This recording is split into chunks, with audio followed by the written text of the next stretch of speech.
Welcome to On Record PR, where we go on record with industry leaders to discuss best practices for public relations strategies that drive business success. Let's get started with the show. Hello, everyone. Welcome to On Record PR. This is Gina Rubel, CEO of Furia Rubel Communications and host for today's discussion on coronavirus, college campuses, and communications. So it'll be an interesting conversation. The first thing I'd like to do is ask our team to introduce themselves. I'm going to start with Jayla. Hi, everyone. My name is Jayla Johnson. I am the 2020 Drexel Co-op Public Relations intern here. And we love having you. Great energy. Sarah? I am Sarah Larson. I'm the Executive Vice President here at Furia Rubel. Devon? My name is Devon Grosso, and I am the Public Relations Account Manager here at Furia Rubel. And Devon recently joined us full-time after working here as an intern for over a year. So welcome to your first podcast, Devon. Thank you. Happy to be here. Caitlan? Hi, I'm Caitlan McCafferty. I'm the PR Account Director at Furia Rubel Communications. And Jennifer? Hi, I'm Jennifer Simpson Carr, the Director of Business Development at Furia Rubel and the producer of On Record PR. So one of the things that's really interesting at Furia Rubel, we have now been working from home for 6 months.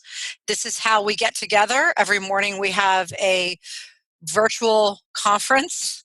We check in, we have a status, we sometimes we laugh, sometimes we support one another with whatever we need support with. But we have been working in the coronavirus space literally since January. We have clients in 28 states and 2 countries. We've been working internationally as well as nationally. And this, for us as a corporate communications company, and I think I can say this for just about anyone, it's the first time any of us have had to deal with a global pandemic. So we're not only dealing with our clients here in the US, but we were just recently on a call with prospective clients in Israel, and they were just recently shut down again. We are recording this, it's mid-September 2020, and none of us really know what to expect. But one thing we do know is students are back to learning. Colleges went back in the last month in the US, middle schools, high schools within the last month, some even as recent as this week. So Sarah, why don't we start with you? What are some of the things we're seeing as a result of college learning? What's going on as it relates to COVID? Such a broad question and a really great way to start, Gina. I think one of the things that we're seeing and that we are all going to have to keep in mind as this moves forward is this is really becoming a region by region pandemic. The situation here in Pennsylvania and the Mid-Atlantic area is very different than the situation in Florida, in Alabama, in California, and Arizona.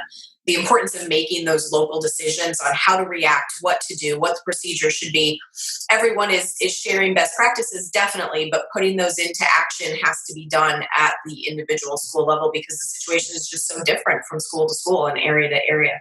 So Jayla, you're just getting ready to go back to school. You go to Drexel University, correct? Yes. And you're third year? Yes. So what's that going to look like for you this year? So we start classes on Monday, September 21st. And originally Drexel said that they were going to do a hybrid situation. So 50% online and 50% in person. And then after multiple colleges decided to go online, they took the initiative as well and hopped on board. So right now, all fall term classes will be online. Campus is closed, but you can go on campus. Certain restrictions are there. Masks have to be required, and everyone that steps on campus has to have a COVID test. How do you feel about all this? I don't really feel anything, to be honest, considering that our spring and summer term took place online.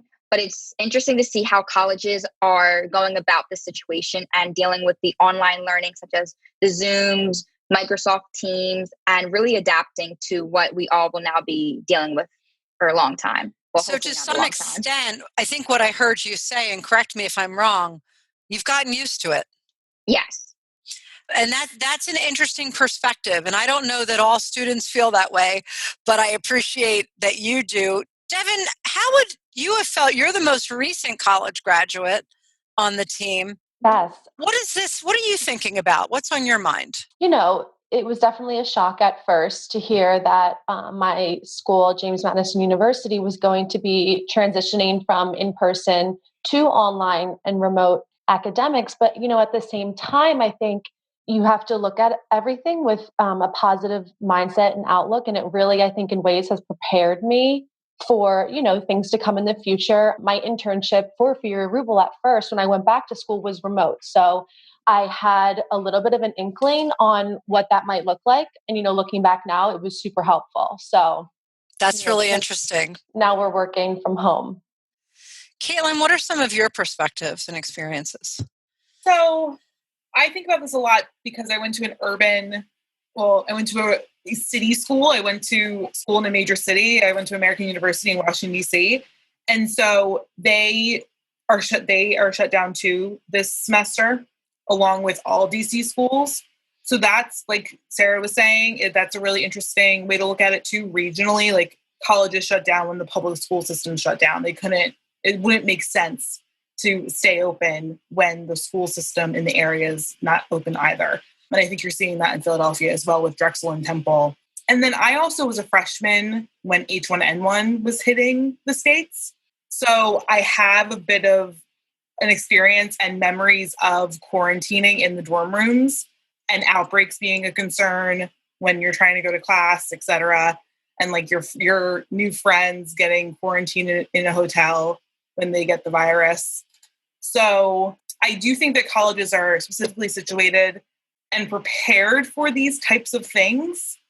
They do know on some level that dorm rooms are petri dishes for these types of things, whether it be coronavirus, the flu, mono, whatever. And I think as we look at everything that's going on as crisis communications professionals, colleges, and how they're handling it and what they're doing wrong and right can really help us think about some of our clients and the corporate world and how businesses should model, over communication, like proactive communication, et cetera, as sort of just best practices moving forward. Before we move on to you, Jennifer, one of the things that brings to mind what Caitlan talks about with H1N1 and coronavirus is the language that we use to describe these things. And Furia Rubel and Sarah, you were very involved in writing a blog on the language of coronavirus and understanding these things and the difference between an epidemic, which was H1N1, and a pandemic, which is something we've never experienced. And I do agree with Caitlan that there has been some opportunity to learn from H1N1. I don't think any of us were prepared for this in particular, but I mention that because Sarah took a lot of time to help educate our audiences. So in the transcript that will be on our website following the show, we'll make sure to link to that as well.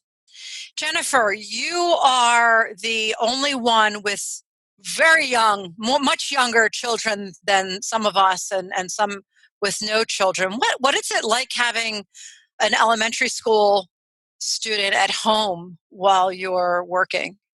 Challenging, I think, is a fair way to put it. I think as a parent who has a young child, the summer was stressful because so many different opportunities were presented for learning as the school year became closer to starting, whether it was all virtual, hybrid, all in person, these learning pods that are becoming quite popular among middle and elementary school age children. So I think on top of day-to-day work, and having her home, we do have help. So we're very fortunate that we have help during the day with her. But there was a layer of stress added just from keeping her busy, but also trying to keep myself and my husband educated on what these various options looked like and where there would likely be the most success for someone her age. There are a lot of articles that were presented and continue to be published about the achievement gap and what that might look like in certain scenarios. particularly in the type of learning that we chose for the fall. So it was a stressful summer. I think any choice that parents made at this point was the right choice for them. And I see that the teachers in our school, and my daughter's teacher in particular, I feel like they're working so hard to make this successful and make sure that all the children are doing the best that they can during this time. What's fascinating for me as a mom, I have a daughter, you all know, and some of our listeners may know, I have a daughter who's a junior at Bucknell. I have a son who's a senior in high school. And so we're facing very different issues. I remember my daughter coming home for spring break in March and me saying, "You're not going to be going back. Take as much as you can with you." She's like, "Mom, we don't have the ability to do online learning. It's not going to happen." I'm like, "Sweetheart, this is turning into a pandemic. You're not going back to school. I can guarantee it." Harvard closed this week. And within several days, Bucknell had announced that. One of the interesting things, though, and because she's in a small school, I think they have between 3,200 and 4,000 students, is that they've created something called their COVID-19 dashboard. And I just want to share with you some of the things that they're doing, which I have found amazing, but not all schools have the resources to do this. They're testing every 5 to 10 days all students and faculty. So as of today, I'm on the dashboard. They've administered over 20,000 tests. Out of 20,000 tests, they've had 16 cumulative positives. And currently, as of today, September 16, they have 4 active cases. So it's fabulous. They rented out a whole entire hotel for the semester. And anyone positive goes to the hotel in quarantine. They even have their isolation capacity model online, which is 12% use and 88% unused. So, they were very fortunate to have the resources to be able to go online. Now, my daughter is a pre-veterinary major, so in STEM, she needs to be able to go to lab.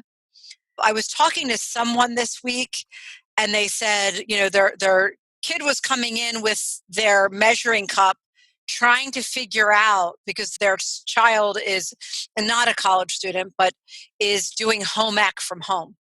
How do you do, so they have to be in the kitchen, parents have to supervise, and all I think of is that TV show, Are You Smarter Than a Fifth Grader? And I can tell you I am not when it comes to the math. So for anyone who has to work from home and teach their kids and help them learn these things, I really relied on teachers. And so it's been an interesting journey. What's some of the advice from a crisis communications perspective, from a business perspective, that we might want to share with listeners, whether it be the educators, the students, the families? What is some advice that you have for them about dealing with the pandemic? Sarah, I'm going to go back to you.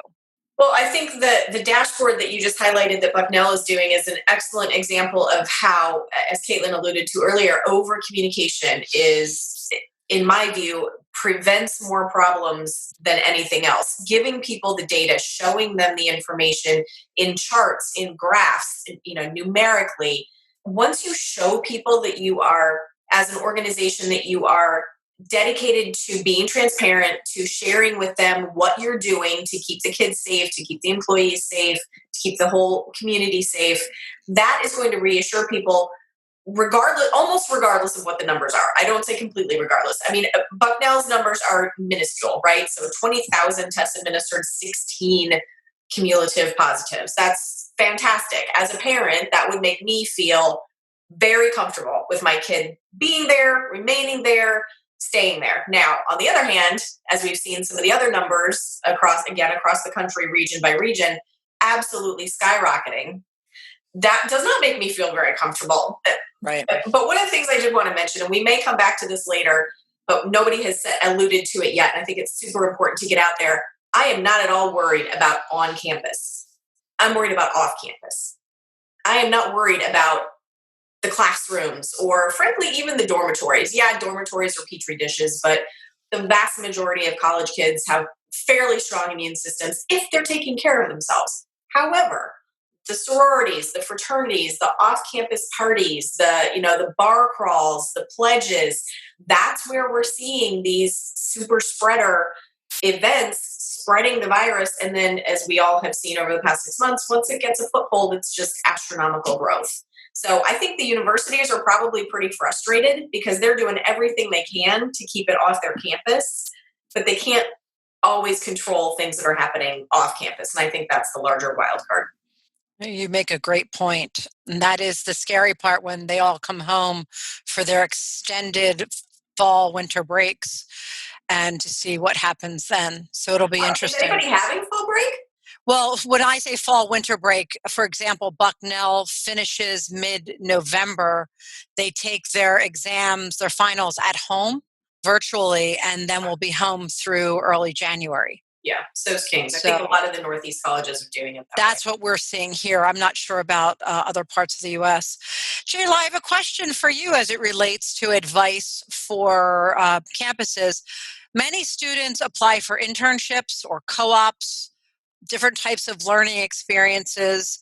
What would you advise them in terms of them or universities in getting ready for virtual work? What are some of the things you would say you need to be aware of? You need to be aware of your time management. You may think since you're home, you have the ability to do everything, but that is not the case, especially if you are plan on taking classes and taking a job. Definitely get a planner, download Google Calendar and stay on top of everything, but definitely reach out to your advisor and any company that you hope or plan to apply for and work for. Reach out to them and let them know that this is your situation and you are trying to, be a great asset to the team.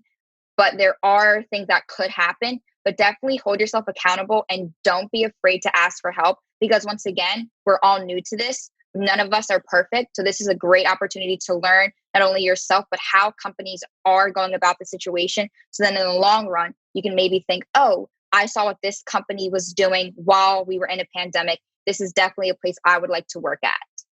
Oh, that's great advice. Great advice. We've all been working on time management. Devon, how about you? What are some thoughts you have either for the universities, the students, or people working in those types of environments? Yeah, absolutely. So I was an undergraduate senior when I was experiencing the transition to remote and online learning, and it's manageable. It takes a little bit of hard work. It's an adjustment, but with everything, it comes with time. And professors, teachers, these institutions, they want to help you. Everyone wants to see everyone succeed. So it's just going off of what Jayla said, managing your time, get a planner and ask questions if you're unsure of something. A lot of my classes had switched to an asynchronous structure. So it was giving students more flexibility of when assignments needed to be complete and just trying to stay positive throughout the whole thing, I think is really important. Speaking of staying positive, we've written a blog on silver linings, so we'll be sure to link to that as well. Caitlan, how about you? What advice do you have? I echo what everybody else said, but I forgot to mention that in addition to my own experiences in the past, I live with a nursing student. So I think patience with everything, and especially the people like your daughter or my roommate who need some of those hands-on things and maybe struggling with the labs or just some of those in-school experiences that you don't usually get. I think just being patient and hoping and just trying to help them stay as positive as they possibly can. And then also being understanding that not every student is coming from the same experience, like the same perspective. And some may be more frustrated than most. I was a history major. I can do that online, no problem. A nursing major needs to go to the hospital and do some clinicals. It's a part of the program. It's a requirement of the degree. So everybody's experience is going to look different at the end of this. And it's so true. It's what's been fascinating for me to watch is our daughter gets tested and she has to be tested before she can go into the monkey enclosure and where they do behavioral health studies. They don't do any testing, animal testing. It's more of getting to understand their behaviors because this can pass from, we believe that all the information says it passed from animal to human. and it is believed that it can pass from human to animal. So to keep those animals safe and to be able to do animal behavior studies, she has to be there. I mean, granted, she likes coming home and hanging out with our dogs, as you all know. Jennifer, what are some tips you have? I think routine has been key for us. I mean, I think it's similar to what Jayla said in terms of time or project management, but right now our daughter is hybrid. So she's virtual 3 days and in school 2 days. But regardless of whether she's virtual or in school, we maintain the same schedule of waking up, when breakfast is held, when lunch and recess is held, when breaks are held.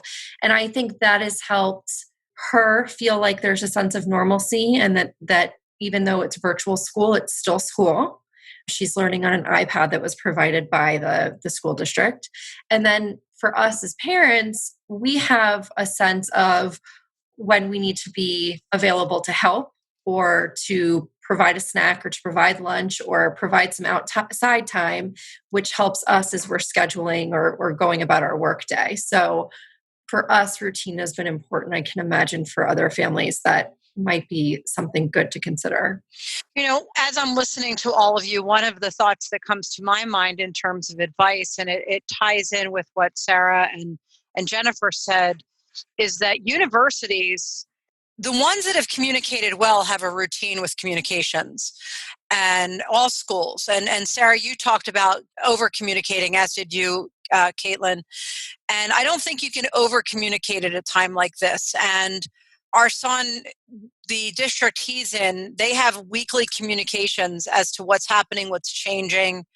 I can't say that I'm 100% pleased with everything because this whole situation can be frustrating, but I do know that they're doing their best. But that knowing when you're getting that communication also cuts down on the people jumping to reach out to the university or the school and say, well, what about this? And what about this? Because they're expecting to hear from you. So that regular communication really makes a difference, whether it's internal communications with your students and your faculty and your administration, or external communications with the parents and the students. And so I share that as one thing that I think came out of me listening to all of you. Another thing that came out is the importance of providing resources for the students and the parents and the faculty on how to maximize the value of all the different platforms of your time, of productivity, of positivity, of resilience, of behavioral health, all of those things that are often considered soft subjects. And the third thing that just came out of this for me in listening to all of you is that all of these institutions need to update their crisis communications and incident response plans, because they don't only need the A and B scenario, they need the A, B, C, and D scenario. And even as crisis communicators, we usually do an A and B scenario. I don't know that we've often gone into D, C, D, E, and F, right? I think we will now. Well, that's the interesting part. And we have a couple of clients, I should say, who were relatively prepared. One is a senior living facility, one is a bank, and banks are required to have pandemic plans. And the third one is a law firm that is headquartered down in Louisiana that had to deal with Hurricane Katrina, right? So we've all, as a communications team, learned from those clients as well, as we've helped them navigate these pandemic waters. So what's been interesting, even with banks, though, think about it, they all have pandemic plans because they're required to, but who knew how to handle PPP loans, and then the universities that had to communicate those things. And so to bring it back to universities, and several of them that took loans and then got negative press because they took loans that they didn't really need because of endowments. And many of those didn't communicate with their students or the payers, as you will, whether it's, the parents or the students, on how those things were being handled. So it's really fascinating how many different spokes this conversation has and how many different ways we can take it. One of the things, I was speaking with Devon earlier, and she mentioned a quote that she wanted to share, and I thought this would be a good time to do that. Yeah, so it's a quote by Maya Angelou, and it says, "You may not control all the events that happen to you, but you can decide not to be reduced by them." And I came across this quote and I found it to resonate incredibly well and, in a sense, speak to the ways companies, individuals, organizations, and academic institutions, both nationally and internationally, have really been able to not let this unprecedented and unforeseen pandemic ultimately define and reduce them. I think instead our world has taken this moment of adversity and has sought out alternative ways to move forward and continue cultivating change. And I really like that quote. I like that too. And I think that's a great reminder for all of us to stay positive. Jayla, what's the one thing we've been doing at the end of our morning meetings, our Zoom meetings, that has helped to bring us closer together? It is important to know your team. And so we do the little get to know you questions where I'll either think of a question or we'll find a question. We just ask like, oh, what is something you enjoy? What are your hobbies and so forth? It's a nice little break from the work world where you're just like, oh, wow, I never thought about that before. And it's once again a great way to know your coworkers on a personal level. And I would take that to even bringing those icebreakers to the classroom. All of a sudden you have all of these people in a Zoom classroom who you've never met before. Teachers need to take a little bit of time to let the students communicate together, get to know each other a little bit better, do some icebreakers or Zoom bingo. We haven't tried the Zoom bingo yet amongst ourselves, or to have, for the 21 and over, virtual happy overs, virtual happy hours. It's sleepover and happy hour in my head. That didn't work. Can I say too that in addition to getting to know each other, especially with the work that we do, there are certain days where our team meetings, the conversations are heavy. We're dealing with crises. We're dealing with, incident response that may be negative for a client. And so I look forward to that question at the end, because regardless of how the conversation around our clients' work may have gone, I feel like it's a nice way to end the meeting with some smiles and some laughter. And even if it's as simple as the favorite Netflix show, I just feel like, it gives us a way to part for the day on a positive note and feeling a little bit more lighthearted about the day and how it may go.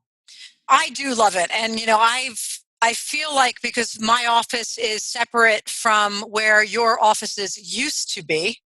Why I say used to be is because we are now a fully virtual agency and we're staying that way. But I feel closer to all of you, and it's really helped me to learn and to grow as well, and also to learn different perspectives as we're doing here today. So Sarah, I'm going to ask one more question. We'll start to wrap this up, and I'm going to ask everyone to answer this.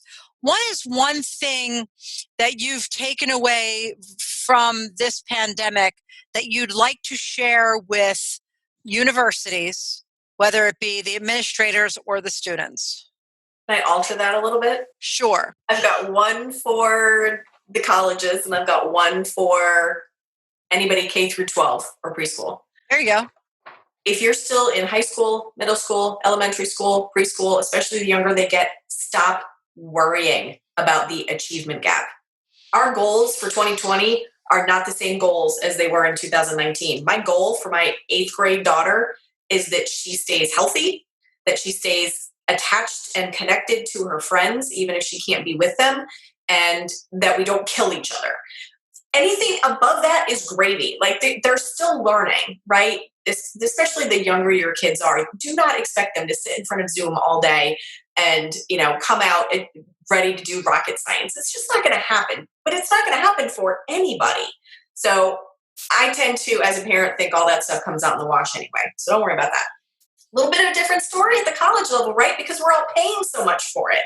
So if you want me to keep paying you at the level of tuition that you have subscribed, then the students are going to need some services, right? So if you can't, as Devon said, everyone is learning to adapt. And I truly, absolutely believe that crisis drives innovation. We are seeing changes because of this pandemic that will be with us as a generation.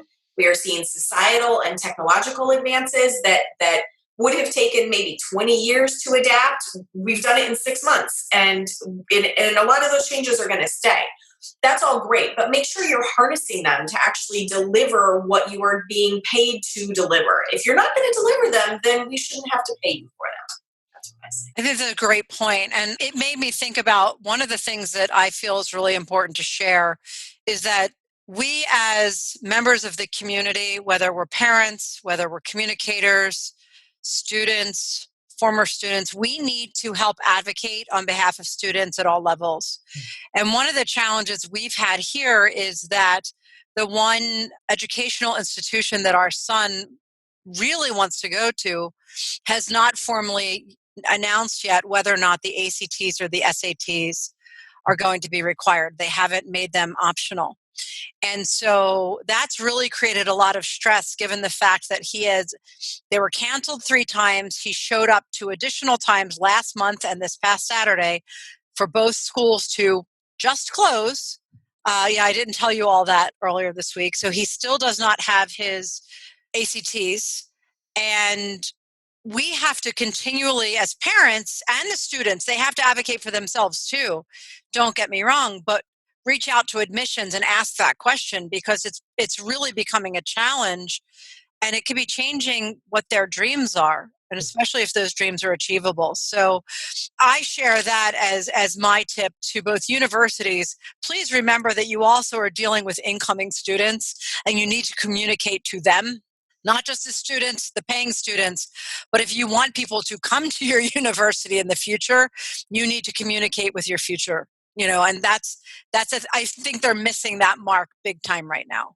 Well, and as we've seen, both Devon and Jayla are examples of high achieving people who set their goals. They know what they want. They're going to buy their planners. They're going to call their teachers. They're going to make sure that they've got, you graduated, Devon, but when you were there, those people are going to be fine. It's going to be stressful, but they're going to be all right. But there's a whole section of kids in the middle. And then as Caitlan alluded to, kids who don't have anywhere near the support that our families do.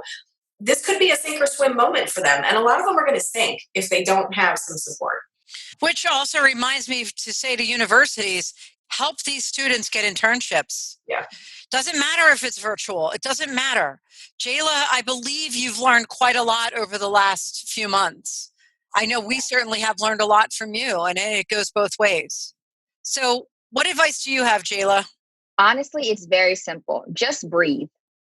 I know that sounds crazy, but people are rushing, and it's like, what are you rushing for? Yes, there's 24 hours in the day, but you need time to unwind and relax, because if not, you will drive yourself crazy. You can't say yes to everything. You can't do everything. You need to really just sit back, unwind, and relax with however you go about that. But definitely hold yourself accountable, but hold the universities accountable, your teachers, and so forth. Because like Sarah said, if we're paying X amount, I expect this to happen. I expect a response. I respect everything basically to happen if I'm paying for everything. So once again, just, breathe. Like, you don't stress over things you cannot control. You don't know what's going to happen tomorrow. This could all be gone, which not possible, but it could happen. But once again, you just have to stay positive and remain calm, cool, and collected. This is a young woman, wise beyond her years. Wise beyond her years. Thank you. I would have probably been one of those kids getting in trouble on campus, and so I feel for those parents. Devon, what is some of the advice you have? I would say, the implementation and modification of remote and online schooling, I think it's posed as an opportunity for these institutions to think outside of the box, come up with alternative ways to convey information, to teach classes. And if we weren't learning online, this may just help in the classroom setting, and just to keep moving forward, because they're doing a great job. They really are. Caitlan? I think my biggest advice for all industries, but especially college, is it working? The way you're currently doing it, is it working? And what can you change to make it better? So I was a very, single-minded high schooler myself. You're going to college, there is no other option. You're going to this school because you went to it and you loved it, whatever. My brother is very different and challenges my thinking on this all of the time. He didn't go to college. He got a certificate in his trade that he loves. And from Penn, like a great program from Penn. And like he took a different route. Making those offerings more available to people might be the new way education's going to look. That doesn't necessarily mean you're going to go to school for 4 years. I think 2020 is going to be the year that we look back on and say, like, wow, look at everything that changed. And not just, remote working, but I think in every way we live our lives, our college classes really preparing people for this current universe that we're all living in. And what do they need to change so it can? So I think that's the biggest thing. And this is why, listeners, that this is the Furia Rubel team, because you're all so wise and you all bring so much to the table. Jennifer, what's your final piece of advice? I think a piece of advice is also something that's been a lesson learned for me. I always knew how critical communications were, but I see now more than ever how confident communications instill confidence in others, whether it's from your school with communications on how they plan to proceed and why, and data around that, or your gym and what steps they're going to take to keep you safe. It is more apparent to me now than ever. And I have been trying very hard to think about ways to apply this to the work that I do every day, but how important it is to communicate clearly, communicate with data, and how much of an impact that can have on the recipients. So 2 things I want to share. The first thing is we have several other members of the team who aren't on this call, and they're the ones who don't typically deal with the crisis communications. But I want to mention that we have other members of our team nonetheless who contribute to our groupthink, as you will. And each one of you brings a great amount of value. The other thing I want to share, and I want to make sure we share this and any other resources you all may have in the written transcript, is yesterday I shared a video from Marie TV of a Holocaust survivor, Dr. Edith Eger, on choosing hope, love, and compassion over suffering. And if you all haven't watched it, I recommend you do, and I recommend it highly to our listeners. All I could think about is how this woman, as a young person, was drugged to Auschwitz. Her mother was taken right in front of her, and they said, "Oh no, she's just going to take a shower. I don't need to tell you what happened." And that night, she was told by the prison guards to come and dance. And it left me feeling ill. But what she said is, you don't ask why me, you ask what can I do? And 2020 has really taken us, if we choose to be positive, if we choose as organizations, as corporate organizations like universities, and as individuals to say, what can I do? What did I learn from this? What is the new way of doing things? How can it be different? How can we innovate? How can we grow? How can we learn? And that's what I've heard from all of you. So I wanted to share that. I want to thank each of you for what you contribute every day to Furia Rubel, to our clients, and to our growing friendships. So thank you, everyone. Thank you to our listeners. Feel free to send us any questions you might have to podcast@furiarubel.com, or to connect with us on LinkedIn, Facebook, Instagram, or Twitter. We always love hearing from our listeners and are happy to come up with other topics that we can discuss and learn from. So everyone, have a great afternoon. Bye. Bye. Bye. Thank you. This episode is sponsored by Furia Rubel Communications. Recognized as the #1 agency by the National Law Journal, Furia Rubel helps top businesses and law firms with high-stakes public relations and marketing, reputation management, crisis planning, and incident response. Furia Rubel also supports law firms and their clients with high-profile litigation, media strategy, and training. To learn more, go to furiarubel.com or email podcast@onrecordpr.com. If you have enjoyed this episode, please consider rating us on Apple Podcasts and subscribe to On Record PR at Spotify, Google Play, iHeartRadio, or Apple. Thank you for listening to On Record PR. Visit our website, onrecordpr.com, to subscribe to the show, share it with your friends on social media, find show notes, additional episodes, and more information. We'll see you next time. In the meantime, feel free to send us questions or show ideas at podcast@onrecordpr.com.